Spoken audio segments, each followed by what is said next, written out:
Saudara, Konsil Kesehatan Indonesia menyesalkan peristiwa perundungan di media sosial terhadap pasien yang mengeluhkan pelayanan kesehatan. Ironisnya, sebagian pelaku perundungan tersebut adalah tenaga kesehatan dan pegawai rumah sakit. Konsil Kesehatan Indonesia berharap para tenaga kesehatan lebih bijak menggunakan media sosial dan menghindari pernyataan yang bisa melukai dan menyinggung pasien dari masyarakat. Konsil Kesehatan Indonesia menegaskan langsung melakukan penelusuran terhadap peristiwa perundungan dan akan segera menindaklanjuti jika ditemukan pelanggaran. Koordinasi juga berkoordinasi dengan institusi pendidikan dan vaskes tempat bekerja tenaga kesehatan yang melakukan perundungan. Sikap empati merupakan bagian yang tidak terpisahkan dari profesionalisme tenaga medis dan tenaga kesehatan. Oleh karena itu, penghormatan terhadap martabat manusia, termasuk pasien dan keluarganya, harus senantiasa dijaga dalam setiap bentuk komunikasi. Saat ini, Konsil Kesehatan Indonesia bersama organisasi profesi yang terkait sedang melakukan penelusuran terhadap peristiwa tersebut sesuai dengan kewenangan masing-masing.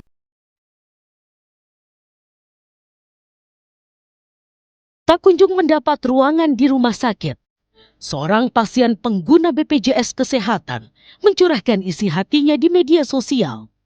Namun unggahannya tersebut justru mendapat tanggapan negatif dari sejumlah orang. Bahkan, di antaranya adalah tenaga kesehatan. Kemudian unggahan lainnya muncul dari warganet yang mengaku sebagai sepupu pasien tersebut. Ia menjelaskan, sang pasien sudah meninggal dunia dan meminta agar tidak ada lagi yang menyampaikan komentar negatifnya. Kisah tentang pasien bernama Yurizal Trihairawan ini pun menuai sorotan publik yang juga mengecam keras tindakan tenaga kesehatan yang mengunggah komentar negatif terhadap Yurizal. Salah satu tenaga kesehatan yang melakukan hal itu merupakan peserta program pendidikan dokter spesialis atau PPDS di RSUP Dr. Sarjito Yogyakarta. Dokter yang terlibat kini telah meminta maaf di media sosial. Namun, pihak RSUP Dr. Sarjito telah menonaktifkan dokter tersebut untuk penanganan lebih lanjut atas tindakannya itu. Dokter yang memberikan komentar tersebut, yang mengunggah tersebut, merupakan dokter peserta didik dari FKKMK UGM dan RSUP Dr. Sarjito. Jadi ini murni peserta didik yang melakukan mengunggah di media sosial secara personal. Yang bersangkutan nanti akan kita proses di dalam pendidikan bermartabat, ya, terkait dengan apa yang telah dilakukannya. Kemudian mulai hari ini yang bersangkutan sudah dinonaktifkan untuk mengikuti proses-proses yang terkait dengan pendidikan bermartabat. Salah satu yang juga diduga melakukan perundungan di media sosial terhadap pasien BPJS diketahui bekerja di Rumah Sakit Dr. Soekarjo, Tasikmalaya. Pihak RSUD telah memeriksa yang bersangkutan dan pegawai tersebut telah mengundurkan diri secara tertulis. Dan yang bersangkutan sudah datang menghadap kepada atasan langsung, kemudian sudah dilakukan pemeriksaan dan dibuatkan berita acara pemeriksaan oleh atasan langsung, dan informasi terakhir bahwa hari ini yang bersangkutan mengajukan surat pengunduran diri. Wakil Ketua Komisi 9 Charles Honoris mendorong sanksi kepada seluruh nakes yang terlibat perundungan terhadap pasien. Di sisi lain, kasus itu juga dianggap sebagai bukti layanan kesehatan belum sepenuhnya merata, sehingga anggaran negara perlu diprioritaskan agar kasus serupa tidak terulang. Namun yang lebih penting, peristiwa ini juga menjadi potret bahwa kapasitas pelayanan kesehatan kita masih belum memadai. Saat ini ketersediaan fasilitas kesehatan dan juga tenaga kesehatan di banyak daerah masih jauh dari kebutuhan masyarakat. Karena itu saya juga berharap anggaran negara harus benar-benar diprioritaskan untuk bisa memperkuat pelayanan dasar. Jangan sampai masyarakat kita kesulitan ya untuk mendapatkan layanan kesehatan yang layak, Sementara terkait apa yang terjadi pada almarhum Yurizal, terkait curhatannya mengenai pelayanan kesehatan pasien BPJS, Menteri Kesehatan Budi Gunadi Sadikin menyebut dirinya gagal setiap kali ada pasien meninggal dan berusaha membenahi pelayanan. Dari Bapak Presiden menaikkan rata-rata angka harapan hidup rakyat Indonesia dari 72 ke 76. Jadi setiap ada yang meninggal itu hati saya sedih. Apalagi kalau meninggalnya muda, saya merasa saya sebagai Menkes tuh gagal, kok teman-teman kita tuh ada yang meninggal muda. Jadi harusnya memang kita usahakan memberikan layanan terbaik lah, agar mereka bisa usianya lanjut sampai ke 76. Kekurangan itu ada, itu yang harus kita perbaiki, baik di fasilitas kesehatannya, di alat-alat kesehatannya, maupun di SDM kesehatannya. Apa yang dialami Yurizal ini hendaknya menjadi alarm peringatan, baik untuk pembenahan pelayanan kesehatan maupun terhadap etika tenaga kesehatan dalam berkomentar di media sosial, terutama menyangkut pasien. Tim Liputan Kompas TV. Pasien BPJS yang mengeluhkan pelayanan kesehatan justru mendapat perundungan di media sosial. Ironisnya, sebagian yang bersikap nirempati justru adalah tenaga kesehatan atau pegawai rumah sakit. Mengapa ini bisa terjadi? Ada apa dengan pelayanan kesehatan kita? Kita akan bahas bersama Ketua Umum Pengurus Besar Ikatan Dokter Indonesia, Slamet Budiarto, dan juga Menteri Kesehatan Kabinet Bayangan Irma Hidayana. Selamat malam, Ibu Irma. Selamat malam, Pak Slamet. Selamat malam. Ya, saya ke Pak Slamet dulu. Pak Slamet, sejumlah komentar disampaikan oleh tenaga kesehatan yang dianggap merendahkan pasien BPJS Kesehatan begitu. Jadi apakah menurut Anda ini mereka yang tadi sudah diumumkan ada 10 orang sudah melanggar kode etik? Ya, itu semua ada diatur di Kode Etik Kedokteran Indonesia, dan setiap seorang dokter yang lulus juga ada sumpah. Sumpah dokter akan menghormati pasien dari pembuahan sampai meninggal, rahasia juga harus dijaga sampai setelah meninggal. Jadi bullying oleh tadi tenaga kesehatan yang seperti itu tidak bisa dibenarkan, dan itu melanggar etika maupun sumpah dokternya. Tapi yang menarik adalah yang komentar ini kan dari berbagai daerah gitu kan. Saya tidak tahu itu rumah sakit mana yang melakukan penelantaran terhadap pasien BPJS. Itu saya tidak tahu apakah Kompas sudah tahu itu rumah sakitnya apa. Itu harus dibuka gitu loh. Kenapa harus dibuka? Jangan-jangan si tenaga kesehatan ini menganggap bahwa sudah biasa pasien BPJS menunggu sampai 8 jam bahkan 1 hari. Apakah seperti itu? Kita tidak tahu. Makanya kita harus di audit ya. Dan saya kira saya menduga ya, dokter dan tenaga kesehatan itu melanggar etika dan tidak diperbolehkan. Tapi ada fenomena lain yang harus dikaji. Apakah benar di berbagai daerah seperti itu? Nah, faktanya memang seperti itu. Pertanyaan lagi, apakah ada diskriminasi antara pasien BPJS dan non-BPJS? Nah, itu harus dilakukan audit. Makanya rumah sakit itu di mana? Saya tidak tahu juga. Tapi secara kode etik dan sumpah dokter itu jelas melanggar itu. Intinya, cara mereka merespon keluhan pasien salah ya?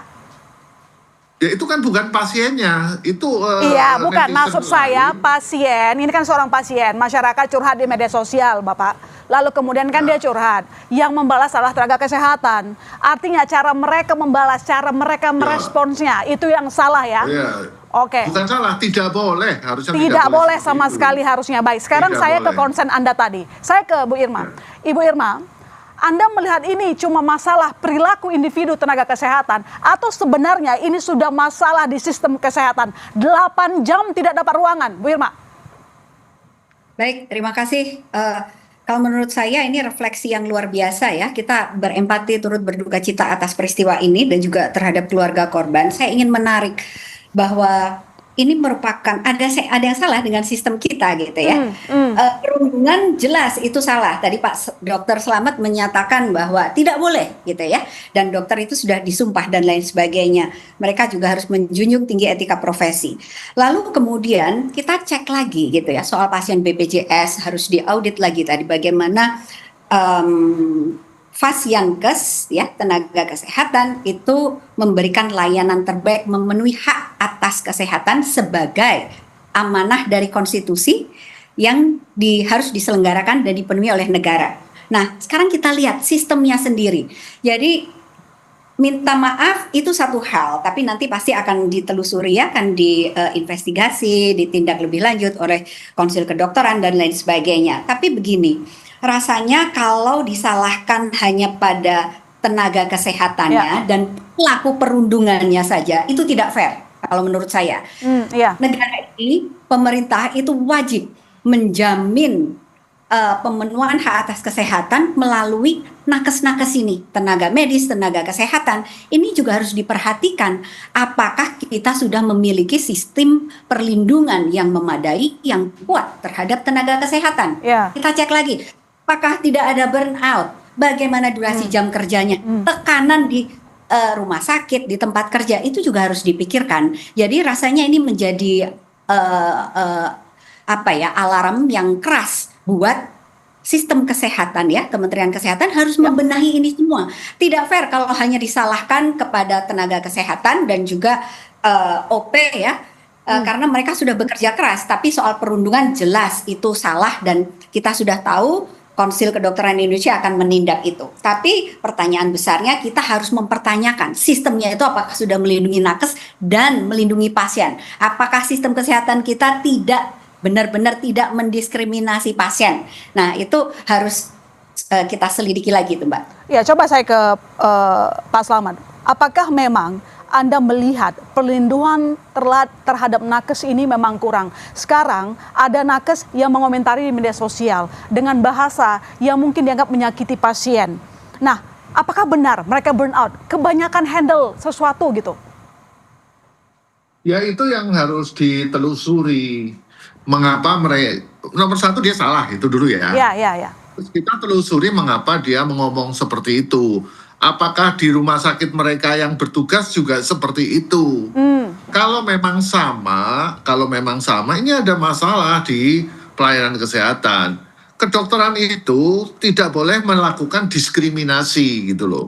Apakah yang membuat diskriminasi karena sistem misalnya pembiayaan BPJS yang sangat minim, sangat kecil, sehingga membuat pelayanan terhadap pasien BPJS menjadi diskriminasi. Kalau saya nilai faktanya bagaimana, saya yakin Mbak yang nanya saya juga tahu kalau menggunakan BPJS di rumah sakit ada diskriminasi atau tidak. Ini tugas pemerintah gitu loh. Untuk melakukan pembiayaan, tidak boleh efisiensi di bidang kesehatan itu tidak boleh. Apalagi di dalam mutu pelayanan. Jadi negara harus membiayai sesuai dengan kebutuhannya. Kalau dengan uang yang pas-pasan, dokter dipaksa untuk melayani, maka akan terjadi dilema etik di situ. Harusnya dia optimal, tapi karena pembiayaannya kurang, contoh ada beberapa hal yang sering masuk media, belum sembuh, sudah dipulangkan, kemudian obatnya dibatasi, tindakan medis dibatasi. Ini dokter-dokter itu pada nangis kalau seperti ini, karena dia akan melanggar sumpahnya sendiri.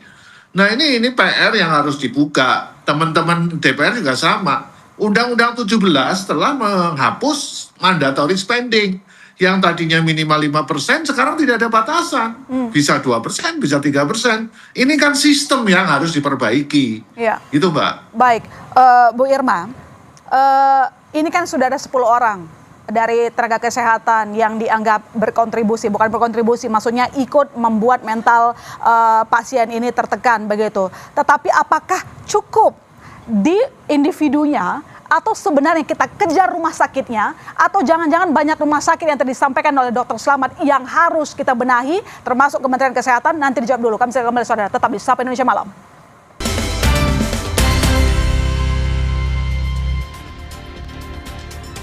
Kita lanjutkan dialog kita. Ibu Irma, keluhan utama pasien itu kan awalnya karena susah dapat ruang rawat gitu ya, 8 jam. Nah, ini kan artinya kapasitas rumah sakit tidak cukup.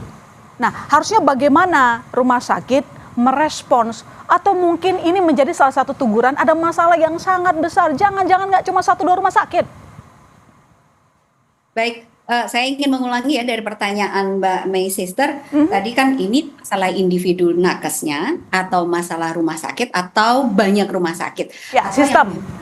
Ya, sistem. Jadi saya cenderung mengarah ke sistem karena ini bukan pertama kali ya untuk perlindungan dan lain sebagainya, ini bukan pertama kali. Nah, seperti yang tadi disampaikan oleh Dr. Slamet, bahwa sebenarnya yang harus dilakukan ini refleksi evaluasi perombakan besar-besaran karena terus terang pasca Undang-Undang Omnibus Law Kesehatan ya 17 tahun 2023 ini kan tadi disampaikan mandatory spending untuk sektor kesehatan itu dihapus, tidak ada. Artinya apa konsekuensinya? Berpengaruh pada layanan, kualitas layanan kesehatan, sumber daya manusia, alat kesehatannya, dan semua yang mendukung. Bahkan beberapa rumah sakit, terutama rumah sakit vertikal ya, mereka juga ditarget untuk memberikan revenue. Nah ini kan masalahnya cukup pelik. Sistemnya yang tidak mendukung upaya yang tadi baru saja disampaikan oleh Pak Menteri Kesehatan Budi Gunadi Sadikin, mereka katanya mau meningkatkan angka harapan hidup, tetapi usia muda meninggal. Beliau menyatakan dirinya gagal. Kalau gagal mundur saja misalnya ya, atau evaluasi.